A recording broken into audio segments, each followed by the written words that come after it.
नमस्कार जी, मेरा नाम Suryabhushan Dubey, Rameshwaram Institute of Technology and Management में इलेक्ट्रिकल इंजीनियरिंग डिपार्टमेंट में फैकल्टी हूँ। आज हम डीसी मशीन का 5th लेक्चर पढ़ेंगे, जिसमें हम डीसी मशीन के टाइप्स के बारे में स्टडी करेंगे कि डीसी मशीन कितने प्रकार की होती हैं। तो हम लोग स्टार्ट करते हैं DC machine, type of DC machine. तो डीसी मशीन को हम लोग क्या करते हैं, इसको फील्ड के एक्साइटेशन के मेथड के अनुसार डीसी मशीन को 2 भाग में डिवाइड किया गया है।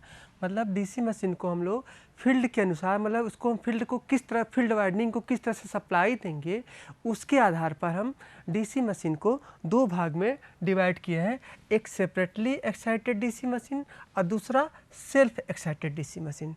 अब बात करते हैं कि सेपरेटली एक्साइटेड डीसी मशीन क्या होता है। तो सेपरेटली एक्साइटेड डीसी मशीन, इस मशीन में फील्ड वाइंडिंग को अलग से डीसी सोर्स द्वारा फील्ड वाइंडिंग को इनर्जाइज किया जाता है। आपको पहले ही पता है कि डीसी मशीन में 2 तरह की वाइंडिंग होती है, एक फील्ड वाइंडिंग और दूसरी होती है आर्मेचर वाइंडिंग।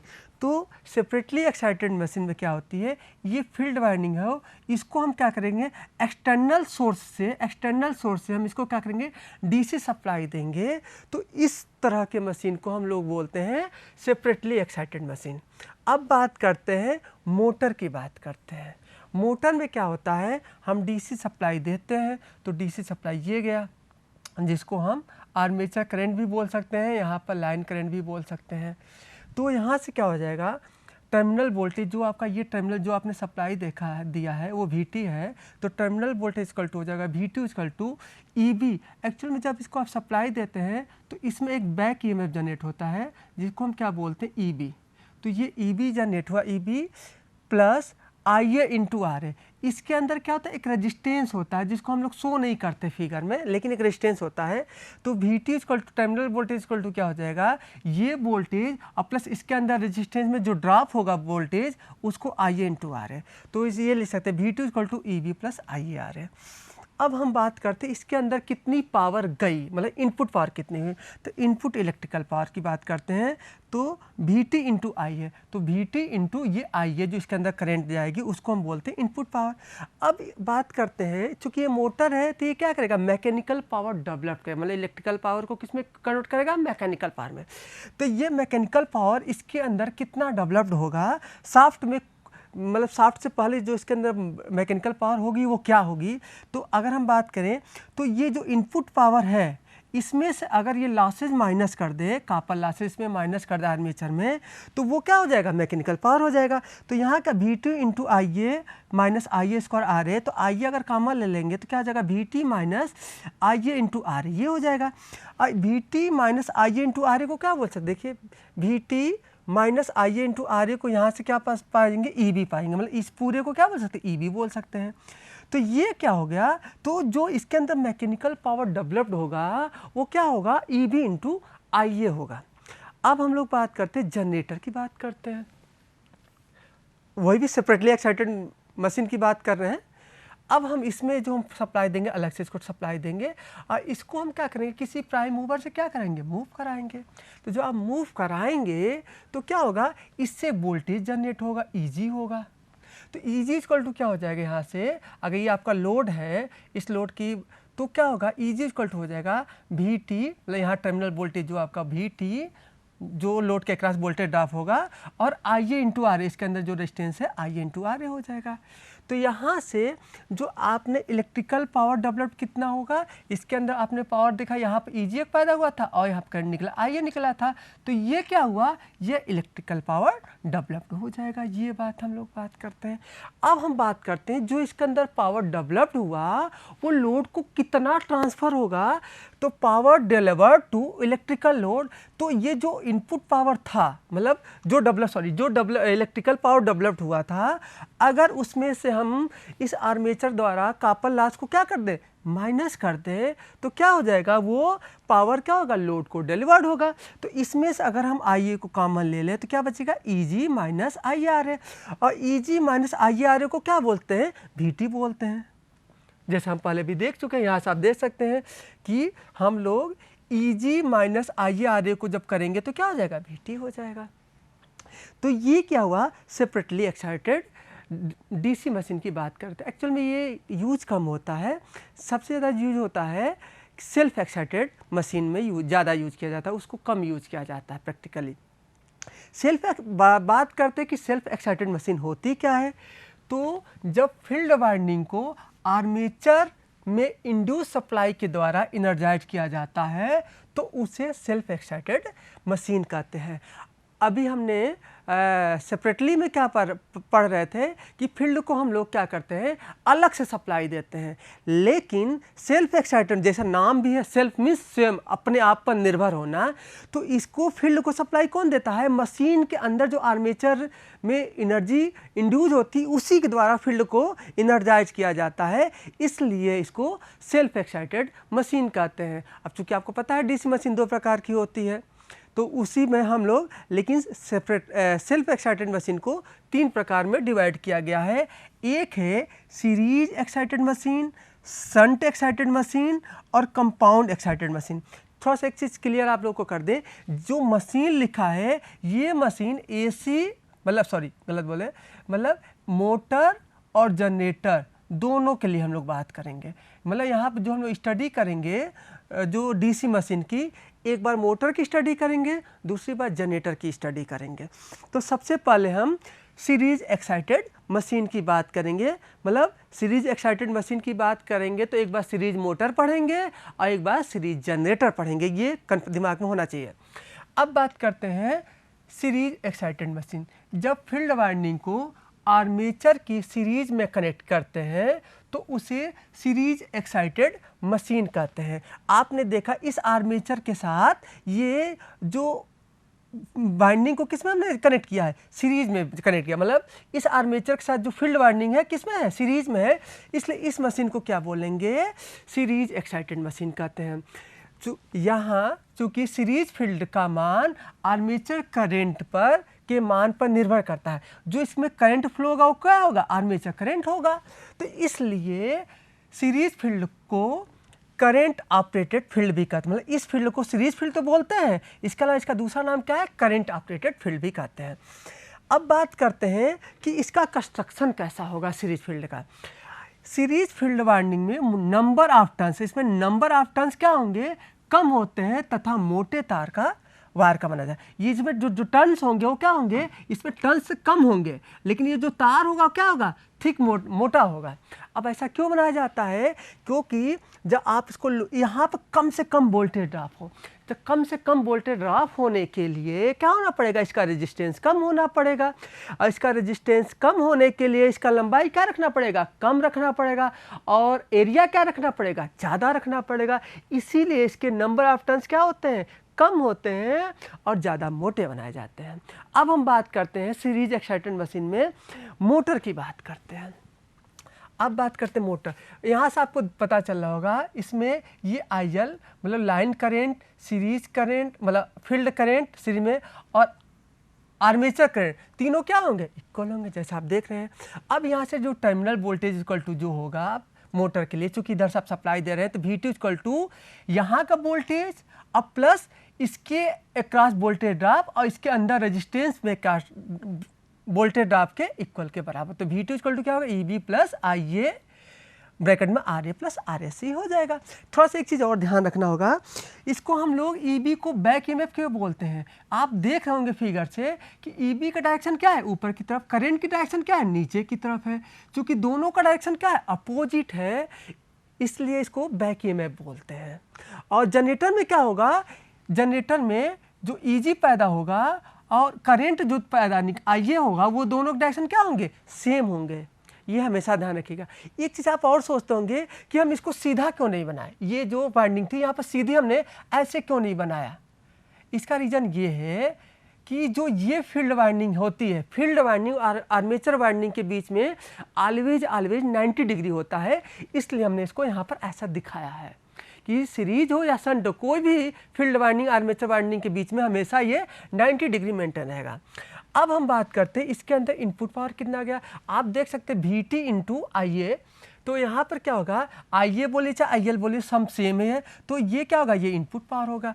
अब इसके अंदर जो मैकेनिकल पावर डेवलप्ड होगा वो क्या होगा, अगर आप जो इनपुट पावर दिए हैं उसमें दोनों का ये फील्ड रेजिस्टेंस में कॉपर लॉस और आर्मेचर रेजिस्टेंस में कॉपर लॉस को क्या कर दीजिए, माइनस कर दीजिए, तो वो क्या हो जाएगा, मैकेनिकल पावर डेवलप हो जाएगा। वही हमने किया है, ये इनपुट पावर था और इसमें हमने दोनों कॉपर, ये कॉपर लॉस आर्मेचर रेजिस्टेंस में और ये फील्ड रेजिस्टेंस में जो कॉपर लॉस को हमने क्या कर दिया, माइनस कर दिया।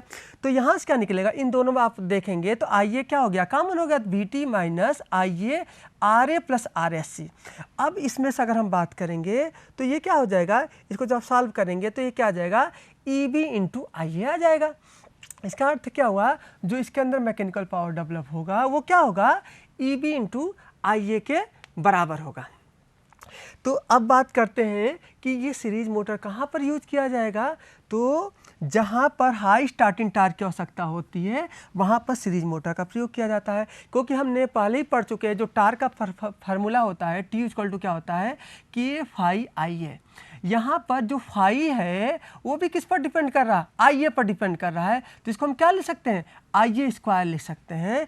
तो यहाँ पर क्या, तो ये यहाँ पर यूज किया जाएगा जहाँ पर हाई स्टार्टिंग टार्क की आवश्यकता पड़ेगी, तो वहाँ पर हम लोग क्या यूज करेंगे, सीरीज मोटर यूज करेंगे। अब बात करते हैं सीरीज जनरेटर की बात करते हैं। जैसा सीरीज जनरेटर में क्या होता है, वोल्टेज खुद जनरेट होगा, इसलिए EG और IA का डायरेक्शन क्या है, सेम है, आप देख सकते हैं। तो यहाँ से आपको स्पष्ट है कि जो ये IL है, IL ISC और IA क्या होंगे, तीनों इक्वल होंगे।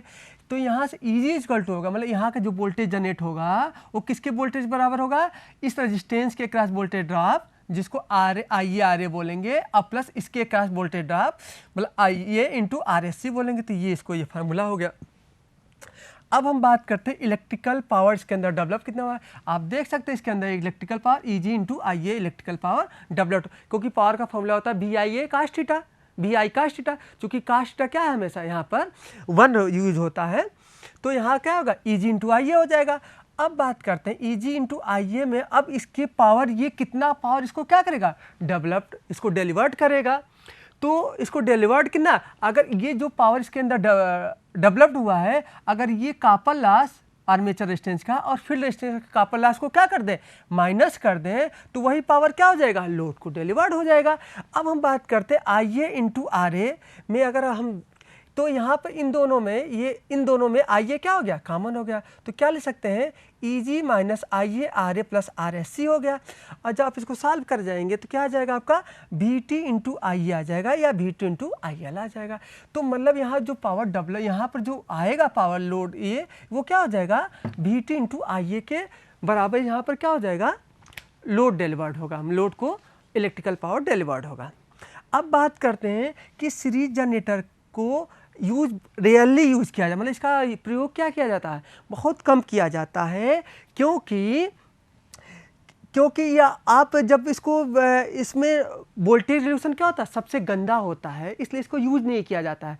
लेकिन कभी कभी इसको बूस्टर की तरह यूज किया जाता है। आप सोचिए बूस्टर क्या होता है, जब ट्रांसमिशन लाइन को दूर तक भेजा जाता है तो क्या होता है, कंडक्टर में क्या होता है, कंडक्टर में जब दूर तक भेजेंगे तो इस कंडक्टर में क्या होगा, I स्क्वायर R की वजह से कॉपर लॉस वोल्टेज इसमें वोल्टेज ड्रॉप होगा I इंटू R की वजह से। तो यहाँ पर आपने 100 वोल्टेज भेजा तो यहाँ पर क्या होगा, पता चलेगा कि यहाँ पर 40 वोल्टेज गया, तो ये वोल्टेज क्या हो गया, ड्रॉप हो रहा है। तो इसको 100 के बराबर ले जाने के लिए क्या करेंगे, बूस्टर का प्रयोग करते हैं। तो सीरीज जनरेटर का यूज क्या किया जाता है, बूस्टर की तरफ प्रयोग किया जाता है। इसके अलावा कभी कभी लॉन्ग डिस्टेंस में अगर सप्लाई भेजना होता है तो भी इसका यूज करते हैं, क्योंकि जब आप लॉन्ग डिस्टेंस में इसको सप्लाई भेजेंगे तो जैसे से वोल्टेज ड्रॉप होगा तो IA बढ़ेगा, तो ये क्या होगा, ये फ्लक्स बढ़ेगा, और जो ये फ्लक्स है तो फ्लक्स बढ़ने से क्या होता है, EG का फार्मूला जो होता है वो K N∅ के प्रोपोर्शनल या इक्वल होता है। तो ये फाई बढ़ेगा तो EG बढ़ेगा, तो ये जो वोल्टेज ड्रॉप हो रहा है वो उसको क्या कर लेगा, मेंटेन कर लेगा। तो इसीलिए इसको कभी कभी लॉन्ग डिस्टेंस में अगर सप्लाई भेजनी होती तो भी प्रयोग किया जाता है। अब बात करते हैं शंट एक्साइटेड मशीन की बात करते हैं। शंट एक्साइटेड में क्या होता है, जो फील्ड होता है उसको आर्मेचर के क्या किया जाए, पैरेलल जोड़ा जाता है।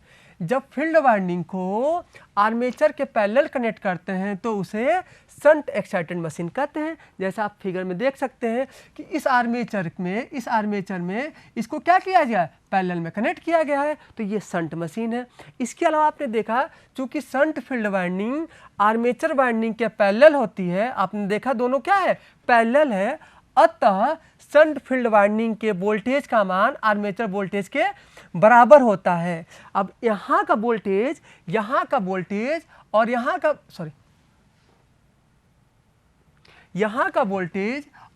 वोल्टेज क्या है, सेम है। तो दोनों का जब वोल्टेज सेम है तो क्या होगा, तो इसलिए शंट फील्ड को वोल्टेज ऑपरेटेड फील्ड भी कहते हैं। इसका दूसरा नाम क्या हो गया, वोल्टेज ऑपरेटेड फील्ड। और यहाँ पर जो इसका कंस्ट्रक्शन होता है वो सीरीज मशीन के जस्ट अपोजिट होता है।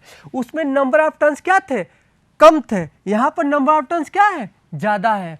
वहाँ पर क्या था, मोटा वायर था, यहाँ पर क्या है, पतला वायर। ऐसा इसलिए किया जाता है क्योंकि ये सारा वोल्टेज इसी के क्रॉस में होगा। अगर इसमें कम टर्न्स लगाएंगे, मोटे तार बनाएंगे तो इसका रेजिस्टेंस क्या हो जाएगा, कम हो जाएगा, तो सारा करंट किस में फ्लो हो जाएगा, इस फील्ड में बह जाएगा।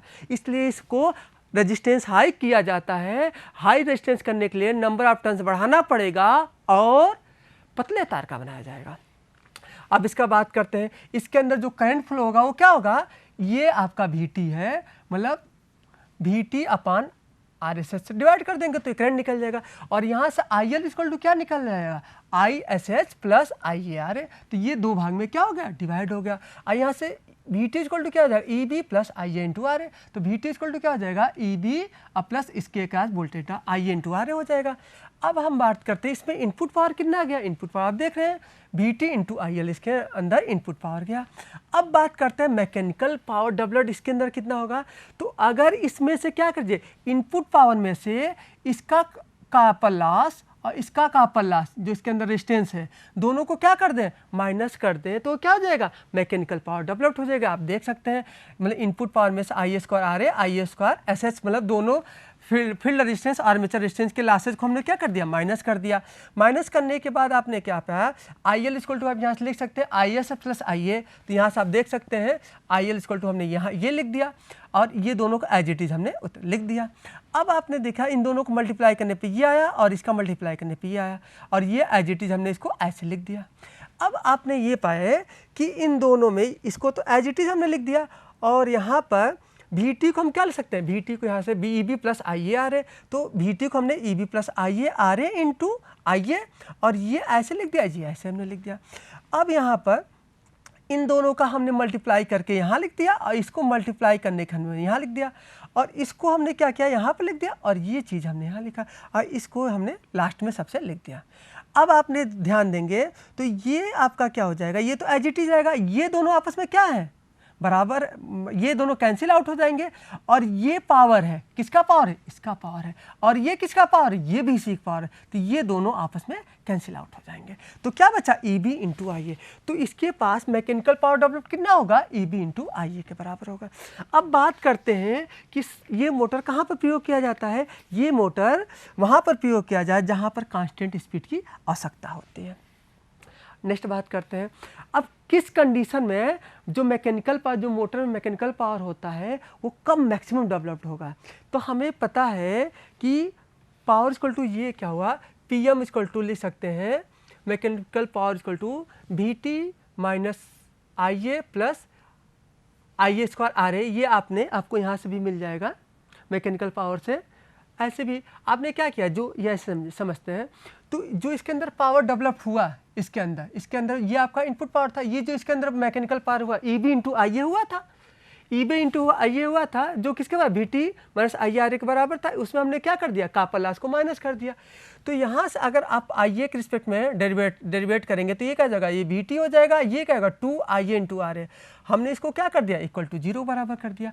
यहाँ से क्या आ जाएगा, IA into R equal to क्या लिख सकते हैं, VT अपॉन 2। यहाँ से आपको क्लियर हुआ। अब यहाँ पर हमें फार्मूला पहले से पता है, VT equal to EB plus IRA होता है, जैसा आप ऊपर भी देख चुके हो कि VT बराबर EB प्लस IRA होता है। अब इसकी वैल्यू हम क्या कर दिए, यहाँ पर पुटअप कर दिए, तो ये क्या हो जाएगा, IRA की जगह आप क्या रखेंगे, VT अपॉन 2, तो EB इक्वल टू क्या हो जाएगा, VT अपॉन 2, अर्थात क्या हो गया, जब EB की वैल्यू टर्मिनल वोल्टेज का क्या हो जाए, हाफ हो जाए, तो क्या हो जाएगा, मैक्सिमम पावर डेवलप्ड होगा किसमें, आर्मेचर वाइंडिंग में। तो लेकिन ये कंडीशन कभी आती नहीं है, क्योंकि इस कंडीशन में क्या होगा प्रैक्टिकली कि जब मैक्सिमम पावर डेवलप होगा तो इफिशियंसी क्या हो जाएगी, हाफ हो जाती है, इसलिए ऐसा अप्रोच नहीं किया जाता है।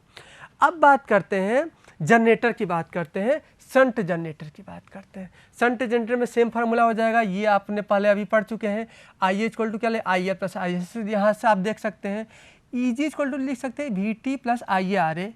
एग्री, आप कोई इसमें दिक्कत नहीं है। अब हम बात करते हैं इसके अंदर इलेक्ट्रिकल पावर डेवलप कितना हुआ, EG इंटू IA, इसके अंदर क्या हुआ, इलेक्ट्रिकल पावर डेवलप हुआ। अब ये इलेक्ट्रिकल पावर इसको लोड को कितना डिलीवर्ड होगा, पावर डिलीवर्ड टू लोड।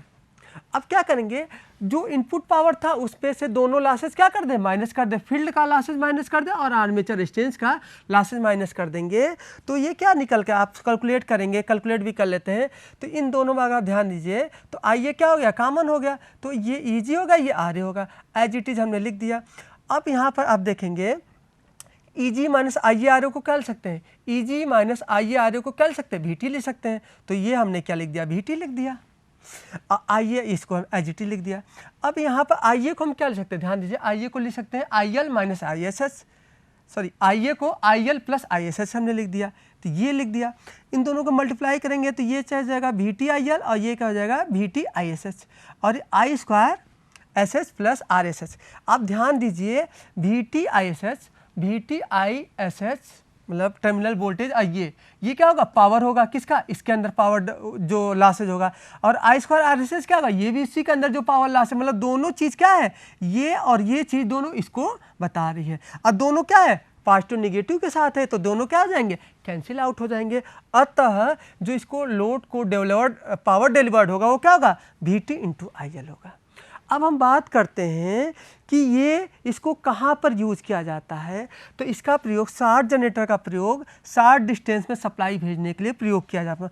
मतलब जहाँ पर जैसे मुझे अगर बैटरी को चार्जिंग करना हो तो क्वेश्चन उठता है कि सीरीज जनरेटर से चार्ज करें कि शंट से चार्ज करें। तो इसका आंसर होगा, अगर इस कंडीशन में चूँकि बैटरी और जनरेटर दोनों अगल बगल हैं इसलिए उसको हम लोग शंट जनरेटर से उसको चार्ज करेंगे। मतलब इसको शंट जनरेटर का प्रयोग हमेशा लो डिस्टेंस में पावर डिलीवर्ड करने के लिए प्रयोग किया जाता है।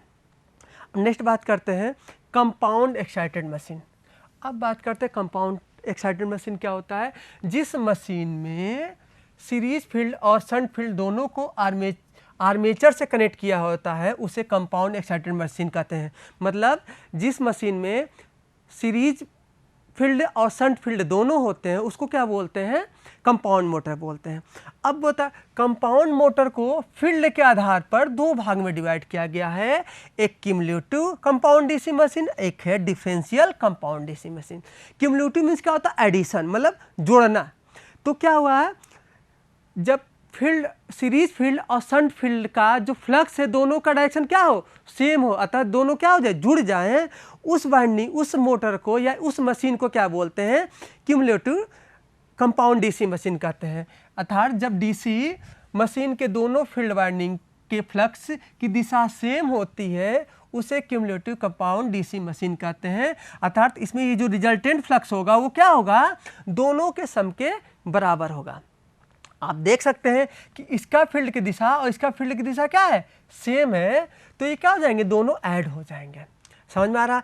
अब देखिए जो ये पोल होता है, पोल का कोर होता है, इसमें भी देखिए टर्न्स का जो सेम, दोनों इसकी करंट की दिशा सेम है और इसके भी करंट की दिशा क्या है, सेम है। मतलब शंट के करंट की दिशा और सीरीज की करंट की दिशा क्या है, दोनों सेम है। तो दोनों द्वारा जो फ्लक्स निकलेगा, इसके द्वारा जो फ्लक्स निकल रहा फाई एस ई और इसके द्वारा जो फ्लक्स निकल रहा फाई एस एच, दोनों का डायरेक्शन क्या है, सेम है, अतः दोनों क्या हो जाएंगे, ऐड हो जाएंगे।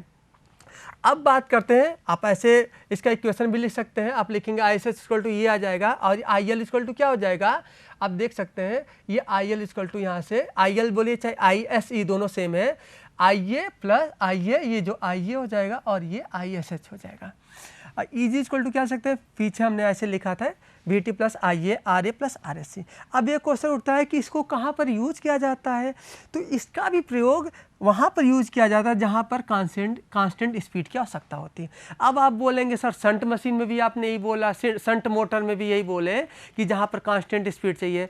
तो अगर हम बात करें शंट मोटर और कंपाउंड मोटर में कि किसकी स्पीड ज़्यादा कहाँ एक्यूरेट कांस्टेंट मिलता है, तो कंपाउंड मोटर में जो स्पीड होती है वो कंपेरेटिवली शंट से ज़्यादा कांस्टेंट मिलती है।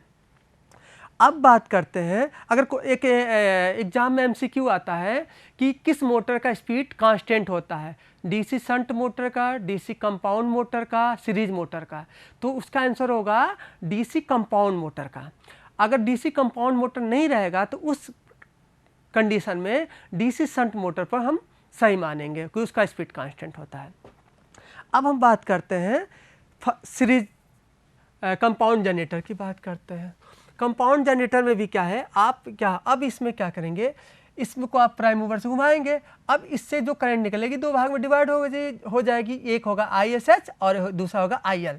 तो यहाँ से आप देख सकते हैं IA equal to IL plus ISH, और करंट का फार्मूला क्या हो जाएगा, ISH equal to VT upon RSH, और जो जनरेटेड वोल्टेज की वैल्यू क्या हो जाएगा, EG equal to VT plus IA RA plus RSC, जैसा हमने देखा था। अब बात करते हैं इस डिफरेंशियल कंपाउंड मोटर की। डिफरेंशियल कंपाउंड मोटर क्या होता है, जब DC मशीन के दोनों फील्ड वाइंडिंग के फ्लक्स की दिशा अपोजिट होती है। मतलब अगर आप देखेंगे तो यहाँ पर इसकी करंट की दिशा क्या है, देख रहे हैं इधर है, और इसकी करंट की दिशा क्या है, इधर है।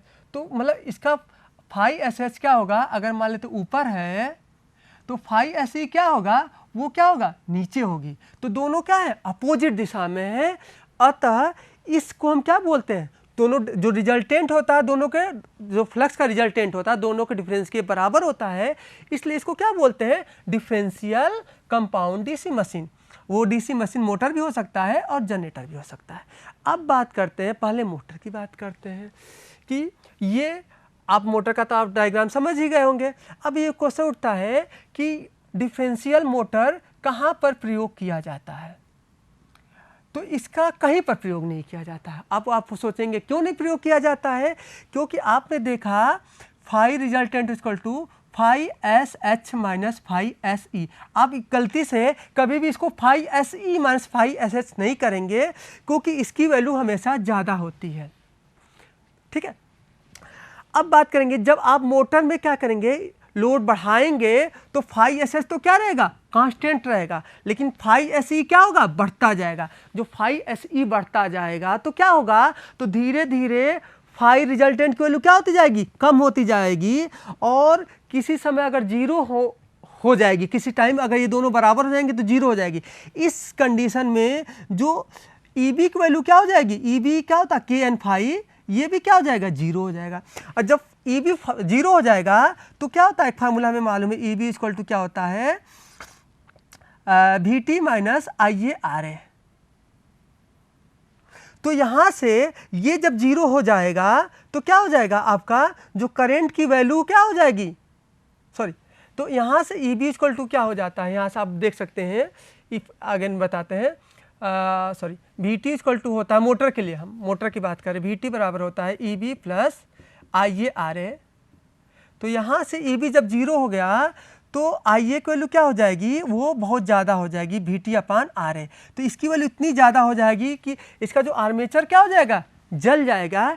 इसीलिए डिफरेंशियल मोटर का प्रयोग नहीं किया जाता है।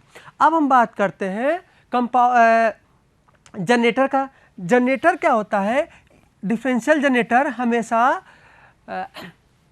डिफरेंशियल जनरेटर को हमेशा वेल्डिंग मशीन में यूज किया जाता है, क्योंकि यहाँ पर जब ये दोनों वैल्यू जीरो हो जाते हैं तो शॉर्ट सर्किट कंडीशन में आपका आर्मेचर जलने नहीं पाता है, इसलिए इसको जनरेटर में प्रयोग किया जाता है।